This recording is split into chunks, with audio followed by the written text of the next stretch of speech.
Ya, assalamualaikum warahmatullahi wabarakatuh. Assalamualaikum. Semua ada di sini dan juga Pak semua di rumah ya. Kita sekarang sedang bersama dengan tim kuasa hukum dari keluarga Fahril Prayoga, betul ya? Ya betul. Dengan kalau siapa? Saya dengan Bapak Ribut Puryadi.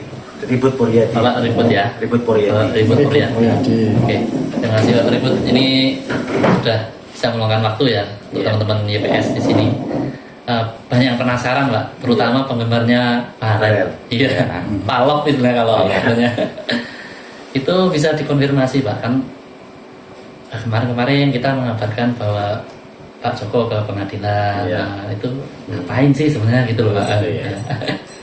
Jadi Pak Joko ini ke pengadilan ini dalam rangka melaksanakan hak hukumnya.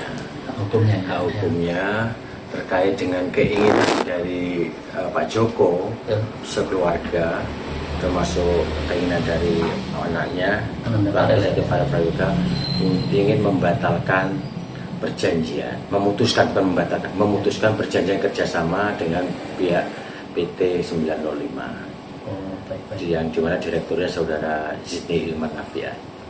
Siap. Ya. Jadi kayak Pak Joko ini hak hukumnya mau dilakukan, disalurkan dengan saluran hukum yang benar dengan mengajukan gugatan untuk memutuskan, bukan membatalkan, memutuskan perjanjian kerjasama sebelum jangka waktu yang diperjanjikan berakhir. Baik. Ya. Jadi mungkin kalau orang awam kan bicara pengadilan mungkin agak gimana, padahal itu justru solusi yang baik. Iya, ini memang itu yang harus yang dihargai dalam tatanan hukum di Indonesia ya seperti itu. Jadi tidak main jalanan, jadi melalui prosedurnya. Ini yang ditempuh oleh Pak Joko sekeluarga ini. Ya, dengan cara yang baik justru hukum ini biar selesainya enak gitu ya. Iya. Nah, ini juga banyak yang awam nih soal apa? Kenapa gitu ya?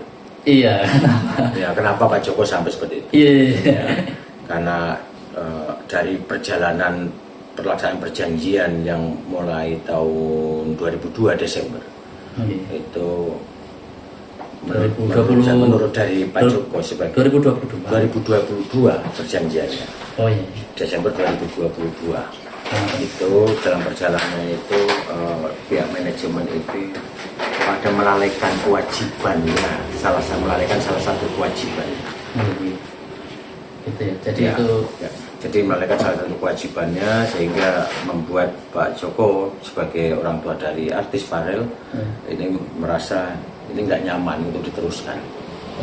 Karena akan menimbulkan kerugian yang lebih besar tentunya. Hanya sebelum menimbulkan kerugian lebih besar, Pak Joko menggunakan hak hukumnya mengajukan gugatan pemutusan itu.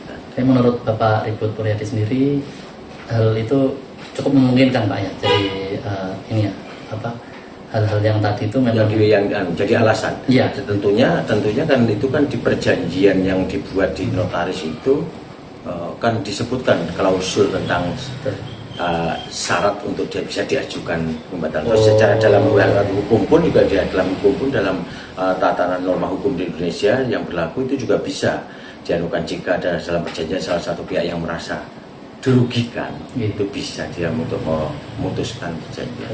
Seperti itu ya. Ya. Oke Pak. Semuanya itu nanti kita tahu nanti kan di persidangan. Nanti kita buktikan semua di persidangan. Nanti kita serahkan semua kita putusan hakim nanti gitu. Itu yang semoga hakimnya juga. Ya, kita minta mohon doa dan dukungan ya kepada masyarakat untuk khususnya bagi pecinta Fahril. Karena apa yang kami diperjuangkan oleh orang tua Fahril melalui kami ini adalah semata-mata untuk masa depan Fahril juga. Kebaikan Fahril. Ya. Terus ngomong sidang berarti kan banyak yang awam juga nih. Alurnya itu kan kapan hari kok berangkat lagi ke sana, berangkat lagi itu sebenarnya sidang apa sih maksudnya? Katanya ada mediasi segala macam. Kalau sebelumnya itu kan sidang mediasi. Mediasi itu dalam perkara perdata itu suatu wajib. Sifatnya wajib harus ditempuh. Jadi sebelum diadakan pemeriksaan pokok perkara itu diwajibkan pihak-pihak itu dilakukan mediasi oleh mediator. Tapi mediasi yang dilakukan oleh mediator terhadap pihak penggugat dengan tergugat, waktu itu prinsipal juga hadir, langsung Pak Joko dengan Pak Zidni waktu itu juga hadir. Akhirnya kesimpulan terakhir mediasi yang kedua gagal, mediasi gagal, tidak ada kesepakatan. Sampai 2 kali? Ya, 2 kali. Jadi akhirnya dari mediator menyerahkan karena ada gagal membuat laporan gagal mediasi, diserahkan kepada majelis hakim yang memeriksa perkara ini untuk dilanjutkan ke persidangan pemeriksaan pokok perkara ini. Yang dimana dilakukan tadi itu? Tadi itu. Oh. Itu mulai sidang pembacaan gugatan sebenarnya tadi. Pembacaan. Tapi sudah mulai persidangan lalunya mulai tadi. Baik. Ya, tahap-tahap mediasi sudah selesai, tinggal pemeriksaan pokok perkara. Tadi agendanya adalah pembacaan gugatan. Nah, persidangan ini karena kita melalui mekanisme ekot, sistem ekot, nanti agenda jawab menjawab juga itu melalui elektronik juga melalui email. Jadi tidak langsung datang fisik ke pengadilan, kecuali pada waktu pembuktian nanti. Baru diketemukan semua. Baru kita persidangan secara manual di persidangan. Antara pihak penggugat dan tergugat. Oh, jadi tadi itu pihak tergugat melalui ini elektronik? Enggak. Oh, hadir. Nah, untuk sidang selanjutnya, untuk sidang jawaban, habis itu ada sidang namanya replik, ada duplik, itu melalui email elektronik ya. Oh, berarti tadi lengkap ya antara lengkap hadir dari pihak tergugat, kuasanya hadir tadi 2 orang. Jadi dari pihak tergugat sendiri gimana sejauh ini seperti memiliki bantahan atau gimana? Belum, nanti pada waktu di jawabannya kan kita tahu. Di sidang berikutnya Pak ya. Oh iya. Jadi Karena tadi dari pihak sini ya. Iya. Jadi kita akan tahu apa bantahannya mereka, kenapa membantah atau menjawab apa yang telah kami sampaikan melalui gugatan dalil-dalil itu. Nah tentunya mungkin yang nggak benar akan nggak dibenarkan dia, yang benar mungkin dibenarkan, nanti kita lihat di jawabannya nanti. Nah terhadap jawaban dari pihak tergugat, kami dikasih punya hak lagi kesempatan namanya mengajukan replik untuk menanggapi jawaban dari tergugat. Itu namanya replik ya, itu namanya replik. Berikutnya juga begitu, dari tergugat juga duplik, begitu, namanya duplik.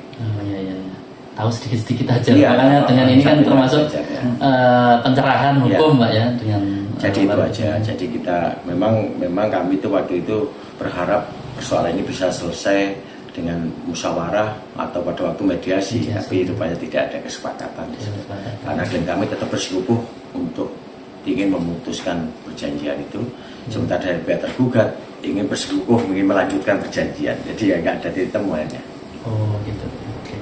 Ini dari teman-teman yang lain ada pertanyaan? Sudah cukup. Yang terakhir mungkin untuk menutup harapannya aja Pak, dari mungkin Bapak dan juga Pak Joko. Ya, kalau harapan kami dari tim penasihat hukum ini tentunya apa yang kami sampaikan melalui gugatan itu kan semata-mata yuk dihargai. Memang itu adalah keinginan murni, sebenarnya keinginan dari saudara Farel, Farel. Ya. Karena baru juga yang merasakan semua itu kan Farel sebagai artisnya. Dan kami ini kan kepingin mengendaki kalau bisa pihak-pihak yang terkait sebagai tergugat itu ya sukarela sebenarnya. Bukan pintu hatinya. Sukarela untuk menyetujui. Itu harapan kami seperti itu harusnya.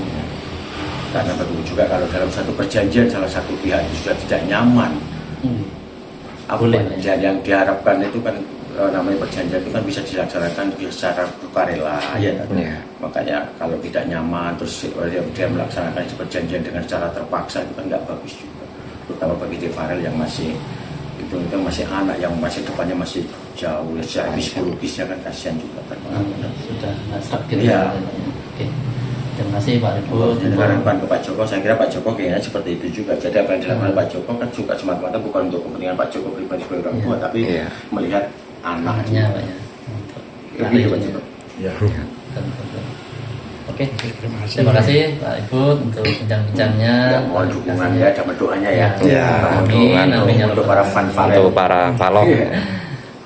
Oke, kita tutup ya. Wassalamualaikum warahmatullahi wabarakatuh. Waalaikumsalam warahmatullahi wabarakatuh.